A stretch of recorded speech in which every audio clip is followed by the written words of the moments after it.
4 अप्रैल 1979 जुल्फकार अली भुट्टो को रात 2 बजे रावलपिंडी की सेंट्रल जेल में फांसी पर लटका दिया गया था। उनको रावलपिंडी जेल के जनाने हिस्से में एक 7 बाई 10 फुट की कोठरी में कैद किया गया था। भुट्टो को एक पलंग, गद्दा, छोटी सी मेज और एक बुक शेल्फ दी गई थी। बगल में एक छोटी सी कोठरी थी जहां उनके लिए कैदी खाना बनाया करता था।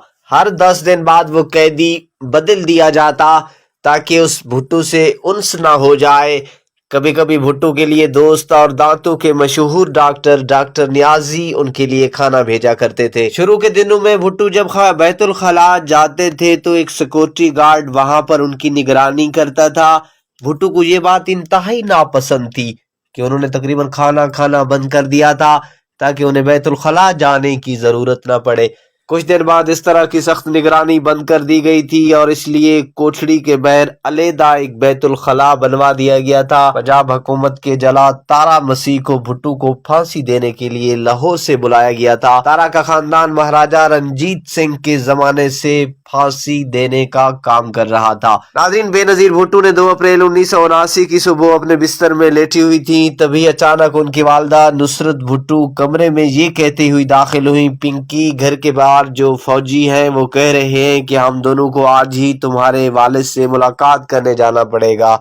इसका मतलब क्या है? बेनजीर लिखती हैं कि मुझे मालूम था कि इसका मतलब क्या है, मेरी वालदा को भी मालूम था, लेकिन हम दोनों इसको कबूल नहीं कर पा रहे थे। इसका मतलब एक ही था कि जियाउल हक मेरे वालिद का कत्ल करने को तैयार थे। नुसरत और बेनजीर भुट्टो को एक कार में रावलपिंडी जेल लाया गया। तलाशी के बाद उन्हें भुट्टो के सामने ले जाया गया। उनके दरमियान 5 फीट की दूरी रखी गई थी। भुट्टो जमीन पर गद्दे पर बैठे हुए थे क्योंकि उनकी कोठरी से मेज, कुर्सी और पलंग हटा दिए गए थे। बेनजीर मजीद लिखती हैं, उन्होंने मेरी लाई हुई किताबें, मैगजीन मुझे वापस कर दी। बेनजीर भुट्टो लिखती हैं कि मेरे वालिद ने कहा था कि मैं नहीं चाहता मेरे मरने के बाद वो लोग उन्हें हाथ लगाएं। उन्होंने मुझे उनके वकील के दिए हुए कुछ सगार भी वापस किए। वो कह रहे थे कि शाम के लिए मैंने एक सगार बचा कर रखा है। वो मुझे अपनी शादी की अंगूठी दे रहे थे, लेकिन मेरी वालदा ने उन्हें रोक दिया। उस पर उन्होंने कहा कि अभी तो मैं इसे पहन लेता हूँ, लेकिन बाद में इसे बेनजीर को दे दिया जाए। थोड़ी देर बाद जेलर ने आकर कहा, मुलाकात का वक्त खत्म हो गया है। बेनजीर ने कहा, कोठरी को खोलिए, मैं अपने वालिद को गले लगाना चाहती हूँ, लेकिन जेलर ने उसकी इजाजत नहीं दी। गुड बाय पापा। और नुसरत भुट्टो ने सुलाखों के पीछे हाथ बढ़ाकर अपने शोहर के हाथ को छुआ। हम दोनों तेजी से बाहर की जानिब निकले। मैं पीछे मुड़कर देखना चाहती थी, लेकिन मेरी हिम्मत जवाब दे गई। सलमान तासीर अपनी किताब में लिखते हैं, भुट्टो ने कहा, मुझे दाढ़ी बनाने की इजाजत दीजिए, मैं मौलवी की तरह इस दुनिया से नहीं जाना चाहता। 9:55 पर उन्होंने अपने दांतों में बुर्श किया, चेहरा धोया और बाल बनाए। उसके बाद वो सोने चले गए। रात 1:30 बजे उन्हें उठाया गया। वो हल्के बादामी रंग के शलवार कमीज पहने हुए थे।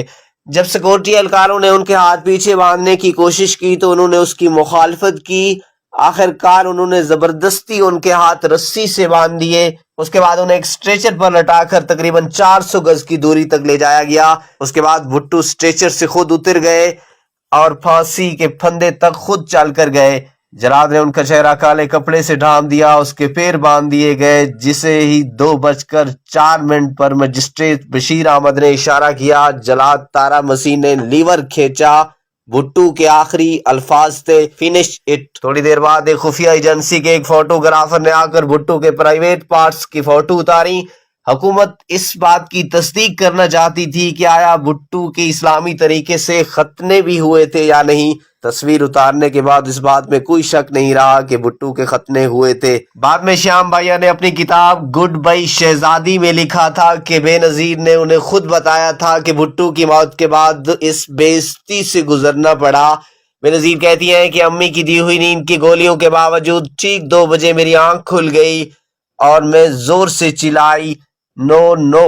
मेरी सांस रुक गई थी, जैसे किसी ने मेरे गले में फंदा पहना दिया हो। पापा पापा, मेरे मुंह से बस यही निकल रहा था। सख्त गर्मी के बावजूद मेरा पूरा जिस्म कांप रहा था। चंद घंटों के बाद सेंट्रल जेल के असिस्टेंट जेलर उस घर में गए जहां नुसरत और बेनजीर भुट्टो को नजरबंद किया गया था और उससे मिलते ही बेनजीर के पहले अल्फाज थे, हम बाबा के साथ चलने के लिए तैयार हैं। जेलर का जवाब था, उन्हें तदफीन के लिए ले जाया जा चुका है। बेनजीर कहती हैं, मुझे यूं लगा जैसे किसी ने मुझे घौंसा मारा हो। मैंने चिल्लाकर कहा, आप उन्हें उसके अहले खाना के बगैर तदफीन के लिए कैसे ले जा सकते हैं। उसके बाद उस जेलर ने भुट्टो की एक चीज बेनजीर को सौंपी। बेनजीर लिखती हैं कि उसने मुझे पापा की शलवार कमीज दी जो पापा ने मरने से पहले पहन रखी थी। फिर उसने एक टिफिन बक्स दी जिसमें उन्हें गुज़िश्ता 10 दिनों से खाना भेजा जा रहा था। चाय का कप भी मुझे दिया। मैंने पूछा, उनकी अंगूठी कहाँ है? जेलर ने पूछा, उनके पास अंगूठी भी थी क्या? फिर उसने झूले में अंगूठी तलाश करने का ड्रामा किया और फिर अंगूठी मुझे पकड़ा दी। वो जेलर बार बार कह रहा था कि उनकी आखिरत बहुत पुरसकून थी। मैंने सोचा, फांसी भी क्या कभी पुरसकून हो सकती है। बेनजीर के खानदान के मुलाजिम बशीर की निगाह जैसे ही भुट्टो की शलवार कमीज पर पड़ी, वो चिल्लाने लगा, या अल्लाह या अल्लाह, उन्होंने हमारे साहब को मार दिया। नाज़रीन, हमारी इस कहानी के बारे में एक कमेंट जरूर दीजिएगा।